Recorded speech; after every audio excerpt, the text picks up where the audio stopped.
abogado pwedeng kumuha ng kliyenteng guilty to protect his right. Pero ang engineer hindi pwede mag-bid para sa isang kontrata na mali kasi eventually siya magbabayad noon. He cannot now say na, sir, ang pinabid mo sa akin mali. Most bridges in the Philippines, nata-traffic tayo. And kung you're correct na it's overload that way, then we're going to expect na maraming bridge na babaksak. Kasi ito, pag nakita mo yung video na sinubmit ng PNP Region 2, hindi naman sila traffic at saka ang layo na ng pinuntahan niya bago siya bumaksak dun eh. Nasaan ang urban engineers? You're here, sir. Please, pwedeng, sir, mag-approach sa mic. There's a vacant seat here. Technical yung question, sir.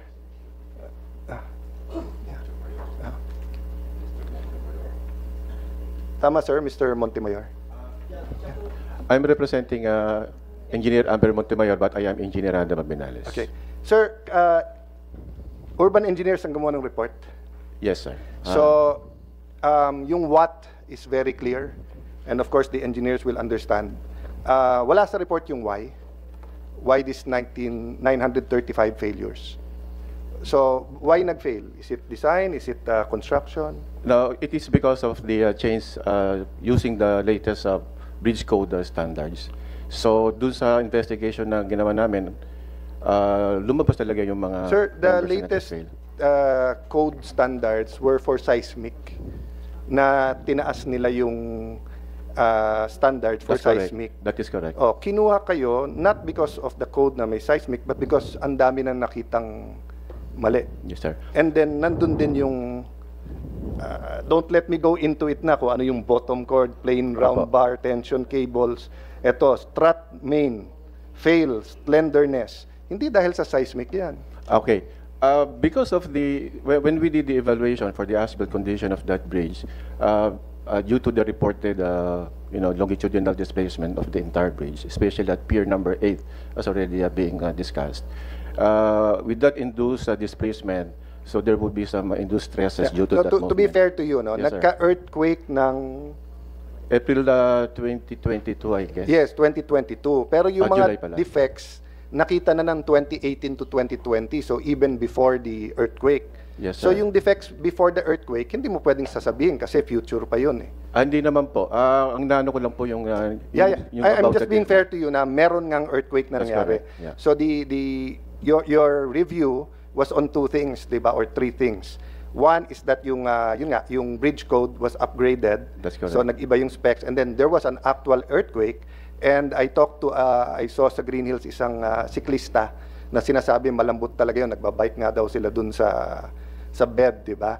But having said that, the reason why they hired an independent, credible structural engineers is because nga, from 2018 to 2020, ang dami na lang nakitang problema. So, did you look into, for example, yung lahat ng memo nila, Engineer Lingan, kung ano nag-cause nun? Yes, we covered all those notes or the comments based on the TOR, and because of the reported movement of the entire bridge at pier number 8, so we did the evaluation, and that's the reason why we recommended the retrofitting of those. Sir, very good naman yung recommendation, very good yung findings. Wala lang yung why. Kasi yung why will determine sino magbabayad eh. Diba? So, yes, sir. Ang problema ko kasi, Sec, ang gobyerno na nagbayad sa kanila, hindi pa sinama yung why. So yung tanong ni Senator Joel na bakit may retrofitting at sinong nabayaran sa retrofitting could have been answered by this almost 7 million peso contract, and we could have saved or justified the 400 million na diretso. Can you look into it, sir? Tapos next hearing, can we go through it? So I don't argue with you. I want to go through the whole report kung ano. Kasi yes, sir, and I'll just ask Engineer Cañete, but if you want to comment, sa affidavit kasi ni Engineer Cañete, and as I said nung huli, sir, at least as far as I'm concerned, as far dun sa pagtanong ko, your firm has a very good reputation. Ang nakalagay dito sa paragraph 14. Sometime in 2018, when the initial 8 arc spans out of 12 spans were constructed, complications arose where part of the bridge, span 8 and Pier 8, were slightly damaged so that I was consulted on the matter. I recognized immediately the damage was caused by wrong construction methodology, i.e., segmental construction where the arc in span 8 pushed Pier 8 since the arc spans 9 to 12 were still absent. Nakita nyo rin to, sir? Nung pumasok po kami, nakatayo na po yung buong tulay. Buong tulay? Yes, sir. Oo. But na-report sa inyo yung, naibigay sa inyo yung mga reports nila, Engineer Lingan and everything? That's basically That's a starting our point. basis for Yeah. our investigation. So, you stand by this, Engineer Cañete, after hearing everything in these last 2 hearings? Yes, Your Honor. Saka sinabi naman ng DPWH na dalawang phases talaga. Yung phase 1 niya, span 1 up to span 8 lang. Tapos yung yung phase 2 niya, yung the rest of the spans. Yeah, but that's neither here nor there, di ba? I mean, when they say 2 phases kasi, that doesn't answer your assertion that yung span 8 na push ng Pier 8, Yeah, di ba? Ang contention ko kasi, ang usual, kapag installment yung budget mo, dapat puro substructures muna. Kasi ang design ko, 12 na arko kompleto. Tapos may abutments ka sa dulo na magre-restrain ng sideways movement. Yung arko ng Pier 8, nung lagyan ng load, bubuka kasi siya. Yun yung natural behavior niya. So pagbuka niya, nung binuhos yung concrete deck, bumuka yung arko ng span 8, tinulak niya yung Pier 8, nag-crack yung Pier 8. And we're not saying na may anomalya or it's a substandard. It's just a methodology. Yeah, but that is the choice of the contractor. No. If they accept a new design, they take the responsibility pag they constructed it that way, di ba? The contractor lang kasi will do whatever is kung ano nasa kontrata Yes, nila. but we didn't force them to bid eh. Nakita naman nila yung plano. Ang point ko, sir, sinasabi mo bumuka kasi nga mali. Dapat substructure muna, di ba? Yeah. Ang point ko, kung ako contractor, nakita ko yung kontrata, 800 million, tinanggap ko, mali pala, na dapat hindi yun ang binid, dapat substructure, hindi ko ngayon pwedeng sisihin ang DPWH kasi kusang loob ka naman nagbid eh. Or let's talk about that in the next Hindi ko na alam, hearing. sir, yung legality ng mga gano'n. Oo. Well, Sec, can I pass that to you? No? So, if correct, I'm not saying correct, if correct si Engineer Cañete, ang sinasabi niya, the design is good, but since phase 1 and phase 2, mali yung pagkahati ng phase 1 and 2 because nga, bubuka yun. But sa akin, kung contractor ka, meron ka rin architect, may engineer, may structural, hindi ka magbibid nun na tingin mong mali yun. Di ba? Ang abogado, pwedeng kumuha ng kliyenteng guilty to protect his right. Pero ang engineer, hindi pwede magbid para sa isang kontrata na mali kasi eventually siya magbabayad noon. He cannot now say na, sir, ang pinabid mo sa akin mali. What's this? Yeah. So, dito sa terms of reference ng urban engineers, nakalagay yun, defects were observed per report from project engineer. So, sa terms of reference pa lang, sir, hindi seismic yung dahilan. Ano lang po yun, part na lang po ng consideration niya for the retrofitting. But Yes. basically, ang naging premise po doon is because of that Yes. displacement. Yeah. But if I remember my law, you were contracted by the Republic of the Philippines, so meron kayong obligasyon na findings nyo. So wala dito si Senator Bato, pero bato-bato sa langit, tamaan, di ba, wag magagalit. So meaning, when I ask you, you just have to give your professional opinion, di ba, why these things happen. If it's segmented, if you cannot give me a general na sa 935, if you can say na 100 po dito were caused the seismic, eto dahil mali construction, etc. But that's part of the contract eh. So we will ask you next time. But I'll allow you to organize it so that you can, and if you want any of your engineers to, di ba, na siya magpaliwanag. Last question on my side, and I can, Engineer Cañete, was this design ever used in another country? Madami naman, sir, yung arch, Actually, I've been designing arch bridges since 1990s. So what makes this different? I actually have a lot of other arch bridges here na it's not even known na I design iconic bridges. I have Bridgetown, design ko rin yan. cable stayed sa Circulo Verde, sa akin din yan. And then yung arts... So it's new for DPWH, but it's not Yeah. new in terms Actually, of when I was, sir, ex-DP ako, I was with Bureau of Design Bridge Division. I was with DPWH for 10 years, no? Actually, nag-design ako dati ng arch bridge para sa kanila. Yung mula Binangonan papuntang Talim. Kaya lang, siguro masyadong, 80s pa yun eh, masyadong advanced siguro yun at that time. So, medyo ninervyos sila. Pero ano, kalahati lang ang cost. pag too early ka, medyo Kalahati lang. radical. But that's the ano. Yeah, So that's very the efficient advantage. kasi- very efficient kasi yung arts. Aesthetics, efficient, and then mas mura yung cost. That's the... So kung Yes. kung hindi arch ang ginawa natin, it would have been much more than 1.2 billion. Yeah, in that I guess area. double. So at least we're finding out the why. I could suspend and end here. Ladies, gentlemen, anyone want to make any remarks directly connected or basically connected to our topic? Yeah. So may I just urge everyone to work with the committee. We will work with the committee. We'll probably have at least one more hearing and look into that, Sec. Yes, Your Honor. Yes. Sec Singson, welcome back to the Senate. So if there's wala na? Ano to? Yeah. Sec, may I just make this statement because I don't know if you are of course invited and if you feel the need to attend, but if not, as long as your technical people are here. Gusto ko lang i-reiterate pa ulit-ulit, di ba? Nung pinag-aralan namin yung death penalty, pinag-aralan namin yung sa crime, it's sa criminology, medyo basic yon that it's the certainty na mahuhuli ka.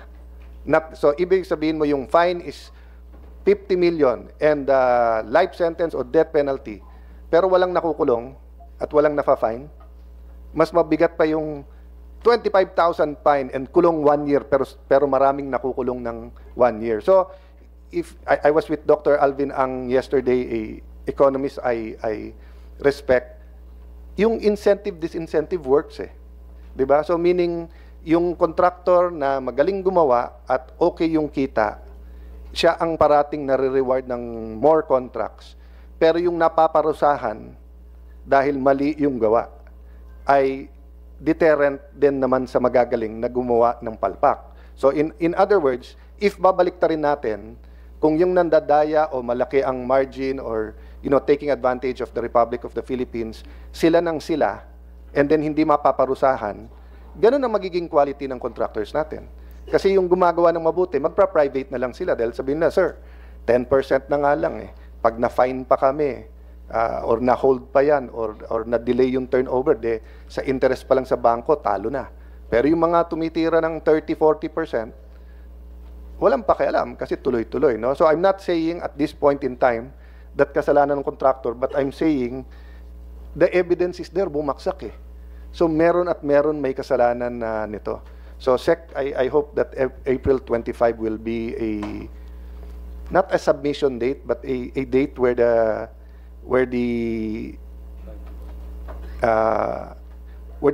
DPWH draws a red line. Di ba, na hanggang dito lang kayo. Pag tumawid kayo dito, we'll go after you. Di ba? So kung, ano ba election ngayon? May 12? Kung May 12 ang ginawa mong deadline, Sec, o May 11, dapat parang election yan eh. Di ba? Parang tatanungin mo lahat ng Pilipino, sang-ayon ka ba sa desisyon ng DPWH? No, for me, it's this important. Kasi we're really talking, 1 trillion peso budget eh. Hindi ko minamaliit, Sec, na ang hirap bantayan lahat yon, di ba? Pero ito ang rule ko when I was in DFA, pati as speaker. Hindi ako naghahanap ng nasasampulan. Pero pag nag-volunteer ka, pagbibigyan kita. Di ba? Hindi ka nga naghahanap ng sasampulan eh. Nag-volunteer. Boss, ginawa ko, bumaksak. Nag-volunteer ka. So I hope when we get to the bottom of it, we will not, walang sacred causa na dito kasi nga tulay ito, Sec. Thank you. So for the record, sabi ni Sec na yes, no sacred cows on this, no. Thank you. Anyone else? Sir Cañete? Sir, pwede mag-comment dun sa sinabi ni Honorable Senator Yes, Villanueva yes, sir. Yes, sir. I'd like to emphasize na in the annex C dun sa affidavit ko, sinabi ko na no, na obsolete bigla yung design ko. Kasi 2012, 2013 ko siya dinisign eh. 2014 nag-start yung yung construction. Biglang 2015 nagbago yung code. Eh, ang tagal nitong, alam ko mahaba tong tulay na to, 1 kilometer to, halos. Abutin to ng matagal, apparently 10 years. So, talagang mo obsolete yung design ko. I recommended in writing na kailangan i-redesign talaga to. And I believe na yan ang main reason kung bakit ganong kamahal ang retrofit. Kasi buong design ko kailangan i-retrofit mo. But sir, to clarify, it was only obsolete vis-a-vis the new bridge code as to seismic. No, lahat. Kasi pati yung vehicular load, dati kasi ang design ko, truck lang. Ang 2015 na code, truck, pati yung lane load, yung sinasabi kong 0.9 tons per lane, sabay yun. So, pati yung vehicular load, tumaas sa bagong code. Yung seismic, tatamaan lahat ng substructures ko. Hindi lang yung Pier 8, hindi lang yung Pier 1, kundi lahat tatamaan. Siguro, sir, I'll give you the option to reiterate, to either just submit that or reiterate that in writing. Kasi I think that will help the Secretary's investigation. It will help the committee. Yeah. But I want to point out, that doesn't mean that you were ruling out faulty Yes. construction. Tama po ba? Yes. Pero, there's another thing that I'd like to emphasize. Lahat yung pinag-uusapan na damage sa Span 8, Per 8, yung report ni Engineer Boyet, Lingan, walang kinalaman yun dun sa nag-collapse eh. Yung nag-collapse, Span 3. Tapos, may truck ka na lagpas 30 cubic meter yung yung dump box niya. So, yung palang siguro almost 80 tons na kagad yung kargada niya. Tapos, close to, let's say, 20 tons yung truck. Malapit talaga siya sa 100 tons. Yung kaya nag-collapse yung Span 3, naputol yung hanger. Yung hanger, walang damage dun sa mga previous reports. Yeah, yung, sa previous reports, yung bolts na minor, sa bottom cord yun. yes, minor lang sa Span 3. Yung sa previous Saka report. yung na-shear off na bolts, yun, connection yun ng bottom cord dun sa arco kasi bumuka yung arco. So yung pagbuka ng arco, yung bottom cord, naputol yung mga bolts kasi ang design ko, hindi naman dapat bumuka yung arco dahil dapat kompleto. Ganun ang nangyari. Walang kinalaman sa hanger. Wala siyang kinalaman sa hanger.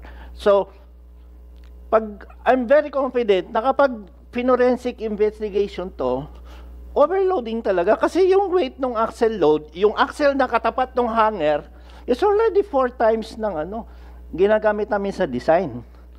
So no way na mag-survive yung namin. Except dun sa drawing na pag-traffic, medyo Yeah. magkadikit pa rin yung 100 tons dun sa ilang tons yun.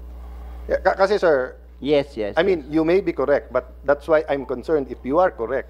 Most bridges in the Philippines, nata-traffic tayo. And kung you're correct na it's overload that way, then we're going to expect na maraming bridge na babaksak. I'd like to correct, sir. Hindi yung mata-traffic kasi pag na-traffic ka, yung pangalawang drawings mo na may mga kotse Yes, na lang. yung may enough. Oo. Kasi ito, pag nakita mo yung video na sinubmit ng PNP Region 2, hindi naman sila traffic. At saka, ang layo na ng pinuntahan niya bago siya bumaksak dun eh. Yeah. Anyway, we won't make conclusions. We do appreciate your input. Maybe what we can do is before or after hearing 3, I'll offer to your chairman to the USEC for Legal Affairs, we can have a technical working group. Yes. Ang mag-usap architects at engineers para, we can get this on record. Kasi ang problema ng hindi technical working group o dito, or hindi nyo pinasa sa amin in writing, di ba? But from a lawyer's point of view kasi, engineer, yung 2018 to 2022, daming eh. But I hear you. You're saying nga na kung from 2014, 2016, ni-rebid nyo na lang, you use a different design, baka hindi nangyari to. Di ba? But ako naman, sinasabi ko, even with your design, hindi dapat ganyang kadaming findings ng mga major na problema from 20... Kasi if you're saying na obsolete yung design mo ng 2015, ang daming bridge na ginawa between 1997, sir, yung ginamit kong Yes, but we Code. made bridges in the last 40, 50 years na hindi bumabagsak eh. Yeah. And under your definition, And obsolete din I yun. agree with you, Your Honor. And ito nga nakakatakot. Yung bagong generation na trucks are already 30 cubic. They're double yung ano. And we appreciate that at pinasa ko nga yun kay Sec Vince. And since you're here, Sec, I think sa cabinet naman you have chance to talk. Ang sinabi ko lang kasi kay Sec Vince, Sec, kung hindi kaya ng kalye natin, huwag nyo na i-register sa LTO. Di ba mag-notice na kayo na hindi pwede yung... I'm talking about not overloaded. Ang sinasabi ni engineer is yung by itself, yung real capacity niya is even over present because of modern technology. No? But thank you, engineer, and we will have a hearing pa, and you tell me if you think na kailangan ng technical working group. Uupuan ko rin yun. Kasi I think this is all... everyone who wants to speak, give evidence, talk, I encourage you. Because as the chairman, we will only make a report based on yung ipinasok nyo. So even the contractor, I know you're listening. Consult your lawyers, consult your engineers. Feel free to submit whatever you want to submit. Okay? So we will suspend to a future date. Maybe next week I'll announce the date. Pwede man, Rudy, na? Future date lang, or do I have to give a date? future date. Yeah. To a future date. If there's no objection, the hearing is hereby suspended.